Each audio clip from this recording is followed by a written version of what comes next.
रहमान अस्सलाम वालेकुम वरहमतुल्लाहि वबरकातुहू। मौजूद हाज़रीन कराम, बुजुर्गान कौम और मिल्लत, मेरी ज़दा और माँ और बहनों, मंच पर शे नशीन व तशरीफ फरमा मजलिस इत्तेहादुल मुस्लिमीन के शरीक मोतमद व साबिक़ा रुकन असम्बली मोहतरम जनाब अहमद पाशा कादरी साहब, अराकीन असम्बली, अराकीन कानून साज कौंसिल, सदर मोतमदीन, अजीज दोस्तों, मुझे एक और जलसे में जाना है ओल मलकपेट पानी टाकी के पास। तो मैं अहम 5-6 बातें आपके सामने रखकर यहां से रुखसत हो जाऊंगा। पहली बात तो यह है कि 13 मई के दिन मेरी आप तमाम से यदबन गुजारिश है कि अपना एक वोट का इस्तेमाल करिए, कोताही मत करिए, काहिली मत करिए, क्योंकि ये जो पार्लियामेंट का इलेक्शन होने जा रहा है ये हिंदुस्तान की तारीख का सबसे अहम और खतरनाक पार्लियामेंट का इलेक्शन होने जा रहा है। इसलिए आपको अपने वोट का इस्तेमाल करना है। और अफसोस के साथ मुझे एक अवामी जलसे में इस बात को कहना पड़ रहा है, क्योंकि 13 तारीख पीर के दिन आने वाली है और 11 के दिन इंतखाबी मुहिम अपने अख्ताम को पहुंचेगी। वो हफ्ते का दिन है, फिर इतवार है 12 को और 13 है। तो बहुत से लोग अभी से ये प्रोग्राम बना रहे हैं कि 3 दिन की छुट्टी मिल रही है हमारे को, हम चले जाएंगे। मेरे भाई, अगर आप ये समझ रहे हैं कि छुट्टी मनाने के लिए चले जाएंगे तो फिर कहीं ऐसा ना हो कि अगर दोबारा बरसर इख्तिदार खुदा ना खास्ता बीजेपी आ जाए तो हम हमेशा के लिए छुट्टी पर रह जाएंगे। और वो क्या है, बीजेपी क्या करना चाहती है इस मुल्क में? बीजेपी एक कानून लाना चाहती है कि ये यूनिफॉर्म सिविल कोड नाफिज करेंगे। यूनिफॉर्म सिविल कोड नाफिज होगा जो उत्तराखंड एक रियासत में जहां पर बीजेपी बरसर इख्तिदार है वहां पर नाफिज हो चुका है। वहां पर बीजेपी ये कह रही है कि उत्तराखंड के मुसलमान अपनी बेटी या बेटे की शादी निकाह से नहीं करेंगे, ना दुल्हन को महर मिलेगा, और अगर शादी खत्म करने का तरीका है तो वो किसी दूसरे मजहब के तरीके से शादी को खत्म करना पड़ेगा। क्या आप ये चाहते हैं कि आपकी औलाद की शादी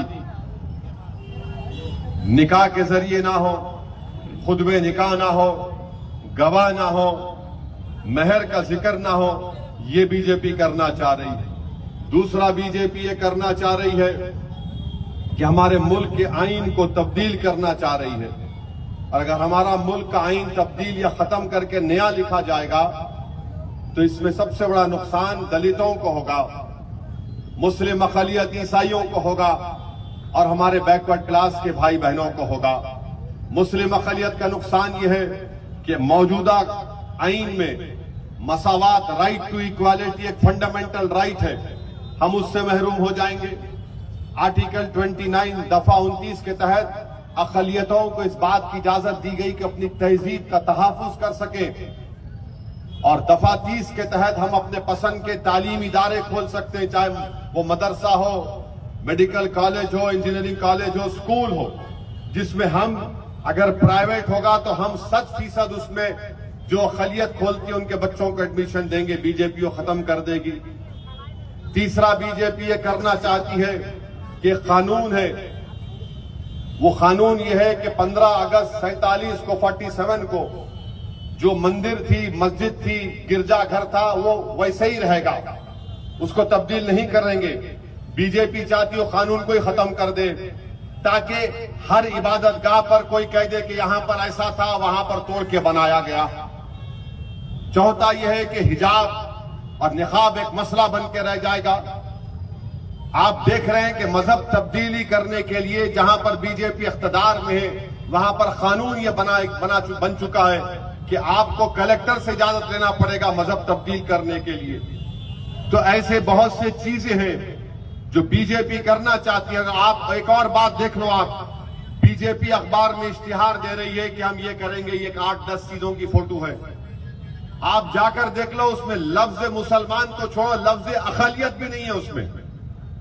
लफ्ज अक़लियत भी नहीं है। तो इसीलिए हम आपसे अपील कर रहे हैं कि ये मामूली पार्लियामेंट का इलेक्शन नहीं है, ये हमारे लिए एक जिंदगी मौत का पार्लियामेंट इलेक्शन ना बन जाए। इसीलिए मेरी आपसे गुजारिश है, चाहे हल्के असेंबली चार मीनार हो या खुदपुरा हो, मलकपेट हो, बल्कि पूरा तेलंगाना हो, पूरा मुल्क हो, आपको और हमको अपने के कोर्ट को इस्तेमाल करना पड़ेगा। और एक अहम वजह क्या है कि भारत की पार्लियामेंट में जब हमारे बुजुर्गों ने यह फैसला किया कि भारत की जमहूरियत को पार्टिसिपेटिव फॉर्म ऑफ डेमोक्रेसी यानी शिराकतदारी की जमहूरियत रखेंगे, जिसमें हर मजहब, जात, समुदाय का आदमी जीत कर आएगा।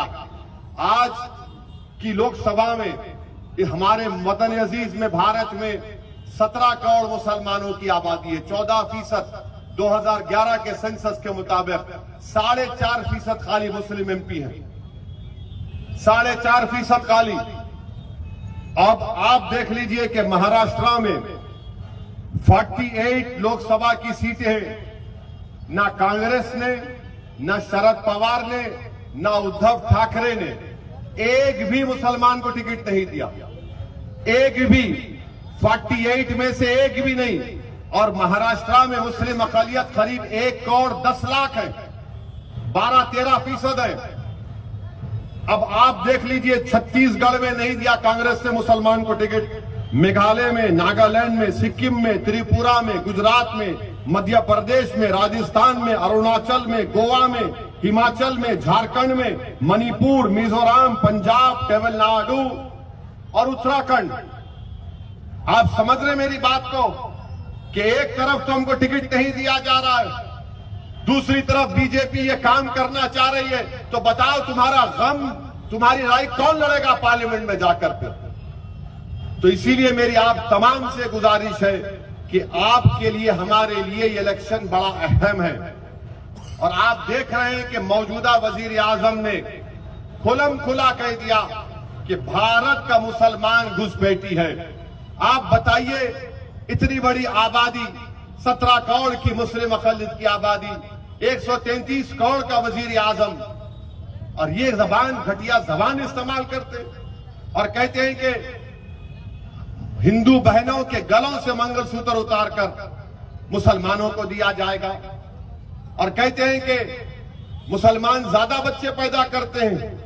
मेरे अजीज दोस्तों और बुजुर्गों, वजीर आजम की जबान से ये अल्फाज निकलना, अगर आप इसके बावजूद भी बेदार नहीं होंगे तो खुदा की कुदरत और कुछ नहीं कर सकती आपके लिए, हमारे लिए।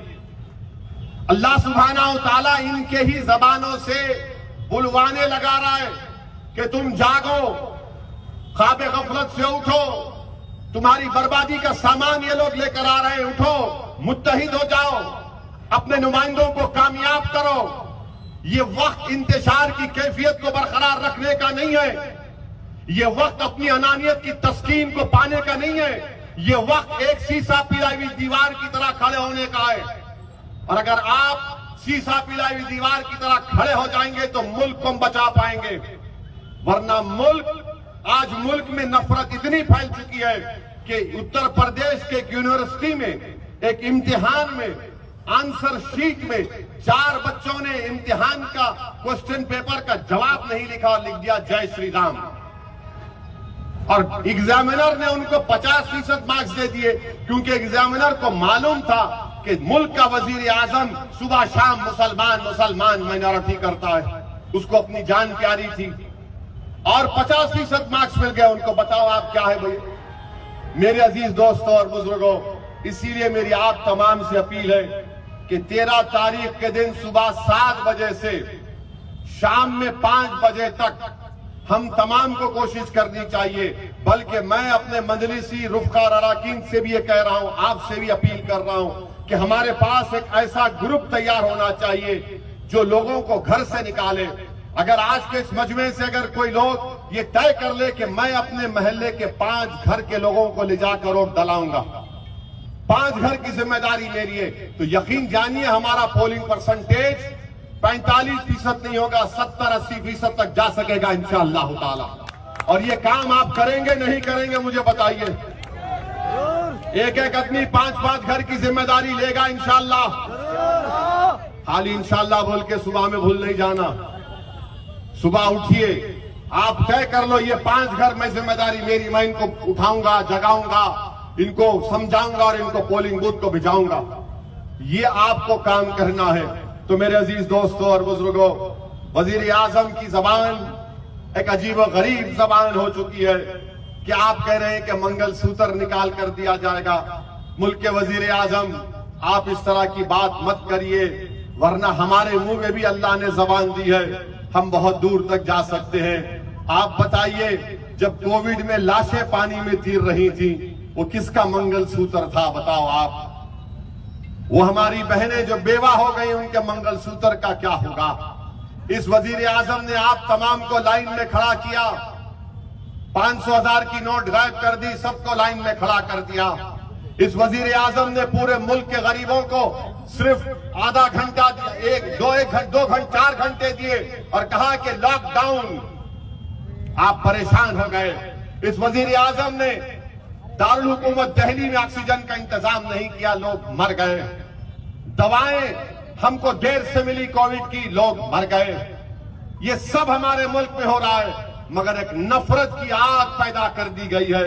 10 साल में भारत के वजीर आजम ने एक चीज में कामयाब हो गए, वो ये है कि मुस्लिम अक़लियत के बारे में शक पैदा कर दो। और लोग बोलते हैं, मजलिस के मुखालिफिन बहुत बोलते हैं, मैं उनको जवाब देना भी नहीं चाहता। मैं आपको सिर्फ बताना ये चाह रहा हूं कि उत्तर प्रदेश में जहां पर बीजेपी की हुकूमत है, वहां पर ईद की नमाजें एक मस्जिद में 2 जमातें, 3 जमातें, 4 जमातें हुई। बड़े बड़े उलमाए कराम बिला लिहाज मसलक के अपील की कि रोड पे मत पड़ो, 3 जमात कर लो, 2 जमात कर लो। और आप हैदराबाद में, यहां पर आपकी जमात मजलिस इत्तेहादुल मुस्लिमीन है, जिसको आपने, आपके बुजुर्गों ने अपने खून पसीने से इसको ताकत और मुकाम दिया। इत्तेहाद की कुव्वत पर आपकी पहचान है। आज यहां पर आप माह मुबारक में तहज्जुद की नमाज रोड पे पढ़ रहे थे, नहीं पढ़ रहे थे तहज्जुद की नमाज। ईद की नमाज वहां पर 3 4 जमातें हो रही हैं। सोचो, ये अल्लाह की नेमत है। मैं एहसान जताने के लिए नहीं कह रहा हूं, ये नेमत है मेरे भाई। तुम्हारी एक जमात है, तुम्हारी आवाज है, तुम्हारी ताकत है। आप अंदाजा भी नहीं कर सकते कि मुल्क के कोने कोने से लोग पैगाम भिजाते हैं, असद साहब हम दुआ कर रहे हैं, वोट तो नहीं डाल सकते, तुम जीत के आना, कोई आओ मत आओ। ये बेबसी का आलम है। मैं पूछता हूं कि तुम क्यों नहीं उनको बोलते? बोले अरे उसका जीतना नहीं जीतना बराबर नहीं है। तुम एक आ जाओ मेरे भाई, कम से कम कोई हमारे रोने को समझेगा, कम से कम हमारी तकलीफ को कोई बयान कर सकेगा, कम से कम बेबाक तरीके से तुम लड़ोगे उनके सामने। तो ये इलेक्शन आपको और हमको मिलकर मुत्तहिदा तौर पर अपने वोट का इस्तेमाल करके मजलिस इत्तेहादुल मुस्लिमीन को कामयाब करना है। और याद रखिए, सिर्फ मैं आज दौरा कर रहा था याकूतपुरे में, वहां पर हमारी इज्जतदार माँ और बहनों ने बड़ी मोहब्बत और शफकत के मुजाहरे किए। हमारी एक माँ ने कहा उसके मुंह में कीड़े पड़ो बाबा। एक माँ ने कहा अल्लाह उसके मुंह में मट्ठी डाल दे। बोले अम्मा नहीं होता। बोले क्यों नहीं होता? बोला अम्मा वोट डालो, बटन दबाओ तो कीड़े भी आते, मट्ठी भी आती। बोले हाँ ये बात तो सही बोला, मेरा बेटा सही बोला बात। बोला अम्मा जाएंगे? बराबर जाऊंगी, उसके मुंह में मट्ठी पड़ो। मगर मेरे भाई वोट डालो जाके, और फिर अगर आप वोट नहीं डालेंगे तो मुश्किल होगा। मैं अपनी बात को खत्म करता हूं। एक हैदराबाद में एक मज़ाहिया शायर थे, उनका नाम था